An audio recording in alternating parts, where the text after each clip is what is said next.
नात्यावरती जास्त लक्ष देणं गरजेचं आहे. रील्स किंवा रँडम पोस्ट जे बघणं, जे तासोन तास आज युवा पिढी त्या सोशल मीडियावरती घालवत आहे, ही अतिशय खराब गोष्ट आहे. मी ते आजचा संदेश देताना त्यांना एवढं सांगितलं की जेवढा वेळ तुम्ही सोशल मीडियावरती देताय त्या जागी जर पुस्तकांमध्ये दिला तर आपल्या आयुष्यामध्ये फार वाढ होण्यामध्ये तुम्हाला मदत होईल. त्यामुळे सोशल मीडियाच्यासाठी तर हा मी निरोप त्या सगळ्यांना दिलेला आहे. पालिका निवडणुकीची रणधुमाळी सुरू आहे आणि या सोशल मीडियाचा AIचा वापर सुद्धा ह्या खुल्लम खुल्ला होतोय आणि अक्षरशः म्हणजे कोणतीही राजनैतिक पार्टी असो त्यांच्या माध्यमातून अतिशय खालच्या स्तराची टीकात्मक व्हिडिओ आणि काही पोस्ट प्रसारित केल्या जातात.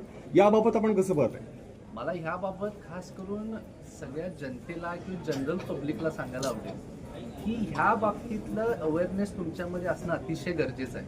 कारण हे बघा, ही निवडणूक आहे, ही लोकशाही आहे आणि ह्यामध्ये सुद्धा स्पोर्ट्समनशिप असणं गरजेचं आहे. तुम्हाला एखाद्या व्यक्तीबद्दल वैयक्तिक टीका, पर्सनली बोलणं आणि खालच्या पातळीवरती जाणं ही एक राजकीय निवडणूक आहे. ह्यामध्ये राजकारणाशी निगडीत आणि तुमच्या कामाशी निगडीत तुम्ही बोललं पाहिजे.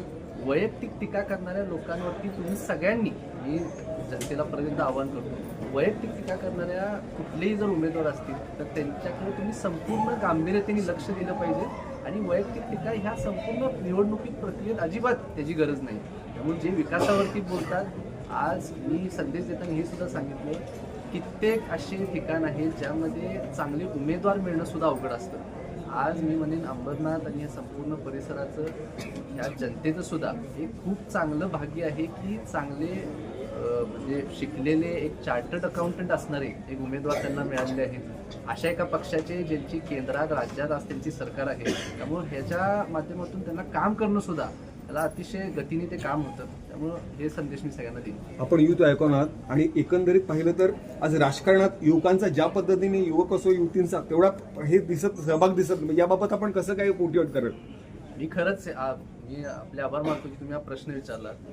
कुठलेही राजकीय व्यक्ती युवकांना आम्ही बघतोय म्हणजे मोठ्या प्रमाणात येतो की इलेक्शन पुरतं युवा पिढी, युवा संवाद ह्या सगळ्या गोष्टी होताना दिसतात. परंतु मी स्वतः हे जवळून ऑब्झर्व केलेलं आहे. सन्माननीय फडणवीस साहेब किंवा भारतीय जनता पार्टीची संपूर्ण जी फळी आहे, युवकांना ॲक्च्युली प्रोत्साहन देण्यासाठी, प्रेरणा देण्यासाठी फडणवीस साहेबांनी मागच्या काही दिवसापूर्वी तुम्ही जर बघितलं असाल तर आमच्या इथं जवळजवळ 20 ते 30% सीट्स हे 35 वयोगटाच्या आतल्या व्यक्तींना ते लढवायला देतील असं त्यांनी एक आश्वासन आपल्याला दिलं. त्यामुळं युवकांना खरंच आता इथून पुढं प्रेरणा देण्यासाठी पाऊल सन्माननीय मुख्यमंत्री महोदयांनी उचललेलं आहे. आमच्या पक्षाचे ज्येष्ठ नेते रवींद्र चव्हाण साहेब सुद्धा त्यामध्ये सामील होते आणि त्या बाबतीत पण आम्ही चर्चा केली की युवकांना फक्त इलेक्शनमध्ये पोस्टरबाजीसाठी न वापरता त्यांना ह्या संविधानिक पदांवरती आणण्यासाठी प्राधान्य देऊन त्यांना त्यात काम केलं पाहिजे, की त्यांनी केलं पाहिजे. तेजस्वी, तुम्ही या क्षेत्रात नवीन आहात, परंतु एक मोठी जबाबदारी आज आपल्यावर येऊन ठेवली आहे. जर जनतेने तुम्हाला ही संधी दिली तर तुम्ही कसे सामोरं जाल त्याला? काय तुम्ही एक उच्च शिक्षित आहात, तुम्ही कसे त्याला सामोरे जाल? ह्या क्षेत्रात म्हणजे राजकारणात नाही नवीन आहे, समाजकारणात नाही आहे. मी मला सांगू इच्छिते, मला सामाजिक वारसा, माझ्या आध्यात्मिक वारसा माझ्या माहेरून आलेला आहे आणि लग्न झाल्यानंतर 6.5-7 वर्षापासून मी सामाजिक कार्यामध्ये माझा सहभाग आहे. त्याचबरोबर मी आता जसं फिरतीये, मी बघा 1.5 महिन्यामध्ये प्रत्येक प्रश्न समजून घेतलेला आहे. तुम्ही उत्तर आता माझी ऐकलीच आहेत. प्रत्येक प्रश्न समजून त्याच्याबद्दल काय करू शकतो ह्याचं सुद्धा माझं उत्तर रेडी आहे. आणि मी जसं सांगितलं की युवकांनी की मला सजेशन्स घेते मी सगळ्यांचे, फक्त मी करत फिरत नाहीये, लोक मी करत फिरतायत आणि मी लोकांचं सजेशन घेऊन काम करायचं आहे, की लोकांसाठी काम करायचं आहे मला. त्याच्यामुळे माझं काम असंच असणार आहे की जनतेला कसा फायदा होईल त्याचा, त्यांचे प्रश्न आणि त्यांच्यासाठी कसा फायदा होईल ह्याचा मी प्रयत्न करणार आहे. अंबरनाथ परिसरातील युवकांना कोणती संधी आहे आणि ती कशी तुम्ही वाढवू शकता? संधी मला कुठल्या क्षेत्रात काय करू शकतो ते आपण युवकांसाठी बघा, अंबरनाथ शहरामध्ये आपलं MIDC जसा आम्ही विषय घेतला की तिथे आपण प्रयत्न करणारच आहोत की रोजगार कसा भूमिपुत्रांना मिळेल, की आपल्या ज्या नागरिक आहेत त्या तिथे कसा प्रयत्न असणार आहे आमचा, की त्यांना कशी संधी तिथे उपलब्ध होईल. जसं मी सांगितलं, कोलॅबरेशन करून बघा, कोणी फुकटमध्ये आपल्याला देणार नाही, त्यांचं पण काहीतरी मला काम करावं लागेल किंवा त्यांना काहीतरी एक सुविधा द्यावी लागेल, तेव्हा ते आपल्याला नगरपालिका म्हणजे आपल्या शहरातल्या लोकांना चान्स देणार आहे. त्याच्यामुळे तो प्रयत्न त्यांच्याशी बोलूनच कळेल आता मला.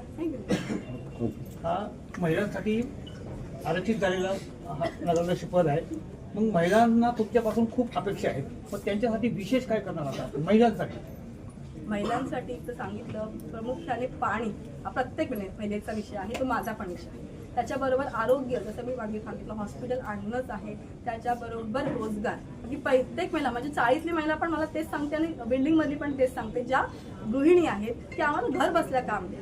त्याच्यासाठी पूर्ण प्रयत्न करणार आहोत की त्यांना प्रशिक्षण दिलं जाईल आणि घरोघरी काम पोहोचवण्याचं काम आम्हाला करायचं आहे. आपल्या टॅगलाईन मध्ये भयमुक्त अंबरनाथ हा एक विशेष अधोरेखित शब्द आहे. याबाबत आपण काय कसं काय सांगतो? हे बघा, मी खूप आधीपासून लग्नाच्या आधीपासून ऐकते अंबरनाथचं राजकारण खूप वाईट आहे, खूप घाणेरडं प्रकारचं राजकारण आहे आणि आता अनुभव तो आहेच आपण सगळे.